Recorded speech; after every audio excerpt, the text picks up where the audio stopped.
হাসিনার সাথে দেখা করতে গিয়ে ভারতে ধরা খেল ওবায়দুল কাদের। এবার বেরিয়ে আসলো সেতুমন্ত্রী ওবায়দুল কাদেরের ভয়ঙ্কর অপকর্মের খতিয়ান। এবং সর্বশেষ জানাবো আওয়ামী লীগকে ভোটে আনা নিয়ে নয়া আলোচনা। এতক্ষণ শুনছিলেন সংবাদ শিরোনাম, এখন থাকছে বিস্তারিত।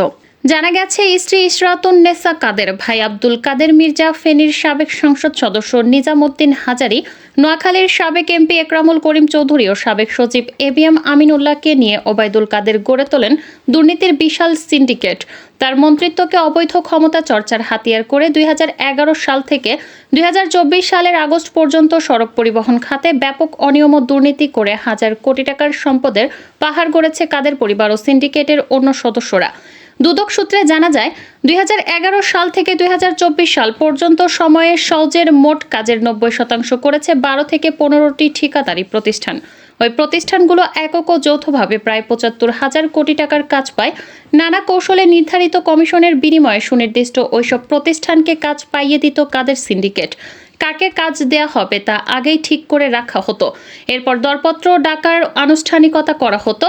কাদেরের সিন্ডিকেটের সদস্য ছিলেন তার স্ত্রী ইশরাতুন নেসা কাদের, ভাই আব্দুল কাদের মির্জা, ফেনীর সাবেক সংসদ সদস্য নিজামুদ্দিন হাজারী ও নোয়াখালীর সাবেক এমপি একরামুল করিম চৌধুরী।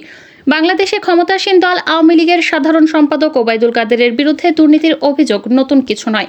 নির্বাচন কমিশনে কাদেরের নিজের দাখিল করা হলফনামা অনুযায়ী 2008 বা 2009 সালে তার বিরুদ্ধে অন্তত 6টি দুর্নীতির মামলা চলমান ছিল।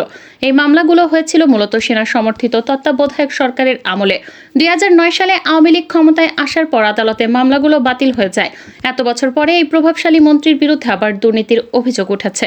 ওবায়দুল কাদেরের বিরুদ্ধে দুর্নীতির অভিযোগ এনে নেত্র নিউজের সাথে যোগাযোগ করেছেন একজন হুইসেল ব্লোয়ার।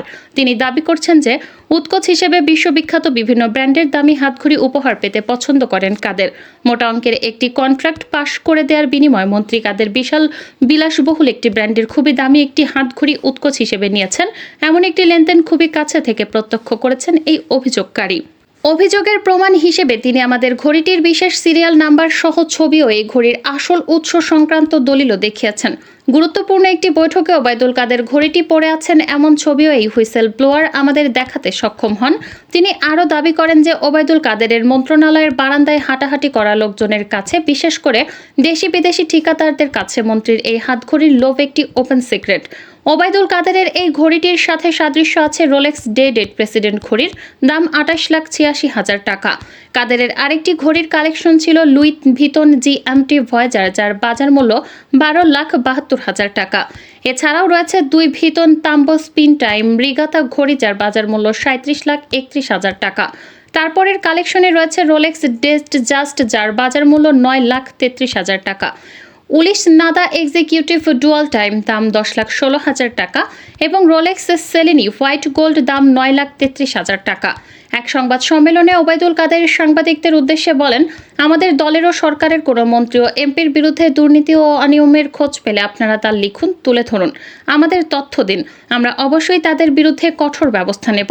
অথচ সেই সংবাদ সম্মেলনে মন্ত্রী কাদেরের কবজিতেই দুর্নীতির মাধ্যমে অর্জিত কোটি টাকার ঘড়ির শোভা পাচ্ছিল।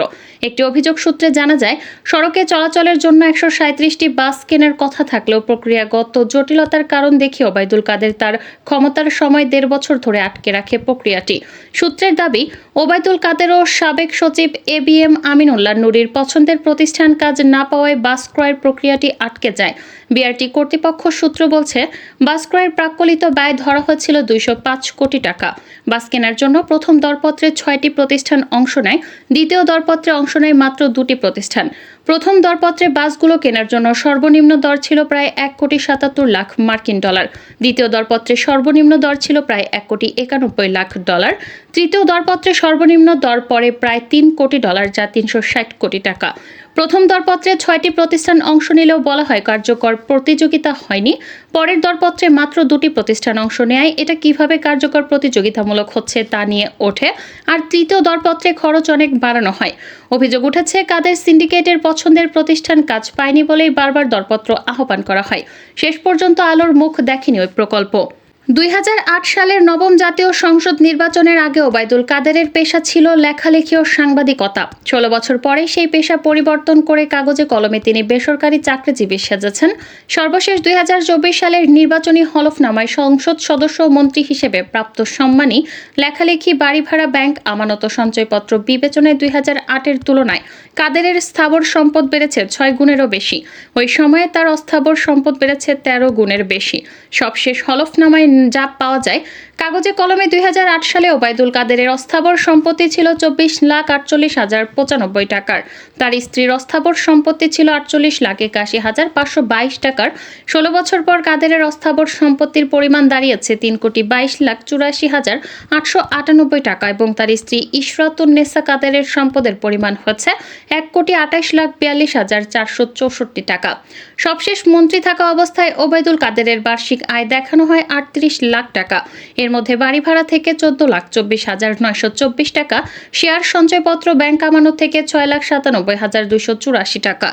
এমপি ও মন্ত্রী হিসেবে বেতন ভাতা বাবদ 12,60,000 টাকা আয় দেখানো হয়। এছাড়া বই থেকে আয় 4,25,300 টাকা। তার উপর নির্ভরশীলদের আয় 12,23,512 টাকা দেখানো হয়। বর্তমানে ওবায়দুল কাদেরের ব্যাংক হিসাবে জমার পরিমাণ প্রায় 75,63,000 টাকা। আর তার স্ত্রীর নামে ব্যাংকে জমা আছে 51,97,000 টাকা। হলফনামায় ওবায়দুল কাদেরের নিজের কাছে নগদ 80,000 ও স্ত্রীর কাছে 70,000 টাকা থাকার কথা উল্লেখ করা হয়। 16 বছর আগে ওবায়দুল কাদেরের বিভিন্ন ধরনের সঞ্চয়পত্র স্থায়ী আমানতে বিনিয়োগ ছিল 15,50,000 টাকা। স্ত্রীর বিনিয়োগ ছিল 42 লাখ টাকা। বর্তমানে তার সঞ্চয়পত্র স্থায়ী আমানতে বিনিয়োগ প্রায় 1,49,00,000 টাকা। স্ত্রীর নামে বিনিয়োগ 73 লাখ টাকা। 16 বছর আগে ওবায়দুল কাদেরের নিজের কোনো গাড়ি ছিল না। বর্তমানে তার 77,50,000 টাকা মূল্যের একটি গাড়ি রয়েছে। ওবায়দুল কাদেরের স্থায়ী সম্পদের মধ্যে রয়েছে উত্তরায় একটি 5 কাঠার প্লট, স্ত্রীর নামে 1050 বর্গফুটের একটি ফ্ল্যাট। এছাড়া যৌথ মালিকানায় 4.74 একর কৃষি জমি আছে। জুলাই-আগস্টের গণহত্যার অন্যতম মাস্টারমাইন্ড ধরা হয় আওয়ামী লীগের সাধারণ সম্পাদক ও সাবেক সেতুমন্ত্রী ওবায়দুল কাদেরকে। সরকার পতনের আগে যিনি প্রায় প্রতিদিন বক্তব্য বিবৃতি দিতেন, তবে 5 আগস্টে শেখ হাসিনা সরকারের পতনের পর থেকে ওবায়দুল কাদের কোথায় তারা কোনো হদিশ নেই তার, এমনকি নেই ভার্চুয়াল দুনিয়াতেও। তবে সাম্প্রতিক সময়ে গুঞ্জন উঠেছে ওবায়দুল কাদের ভারতের গুয়াহাটিতে অবস্থান করছেন এবং দলের সভাপতি শেখ হাসিনার সঙ্গে সাক্ষাতের চেষ্টা চালাচ্ছেন তিনি। গত 8 নভেম্বর শেষ রাতে ওবায়দুল কাদের অবৈধ পথে ভারতে পালিয়েছেন বলে গুঞ্জন ছড়ায়। ভারতে পালানোর নেতাকর্মীদের কেউ কেউ ওবায়দুল কাদের ভারতের কলকাতায় পৌঁছেছেন বলে তারা শুনেছেন।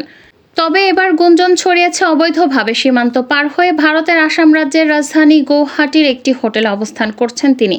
কয়েকটি সূত্রের খবর, কাদের সীমান্ত পাড়ি দিয়ে ভারতে পৌঁছে প্রথমে মেঘালয়ের শিলংয়ে অবস্থানরত সিলেট জেলা আওয়ামী লীগের পলাতক কয়েকজন নেতার সঙ্গে সাক্ষাৎ করেন। সেখানে আলাপ আলোচনা শেষে গুয়াহাটিতে অবস্থান করার সিদ্ধান্ত নেন তিনি। সেখানে থাকার কারণ হিসেবে শেখ হাসিনার সঙ্গে সাক্ষাতের বিষয়টি গুরুত্বপূর্ণ বলে জানায় একটি সূত্র। একটি বাংলাদেশি গণমাধ্যমের খবরে বলা হয়েছে, শিলং থেকে পরে আসামের গৌহাটিতে আশ্রয় নিয়েছেন ওবায়দুল কাদের। সেখান থেকে তিনি শেখ হাসিনার সঙ্গে সাক্ষাতের চেষ্টা চালিয়ে যাচ্ছেন বলে গুঞ্জন রয়েছে। এর আগে ভারতীয় সংবাদ মাধ্যম দ্য প্রিন্টের প্রতিবেদনে জানা গেছে, ক্ষমতাচ্যুত প্রধানমন্ত্রী শেখ হাসিনা ভারতের নয়াদিল্লির লোধি গার্ডেনের লুটেন্স বাংলো জোনের একটি সুরক্ষিত বাড়িতে বসবাস করছেন। ভারত সরকার তার থাকার জন্য বাড়িটির ব্যবস্থা করে দিয়েছে।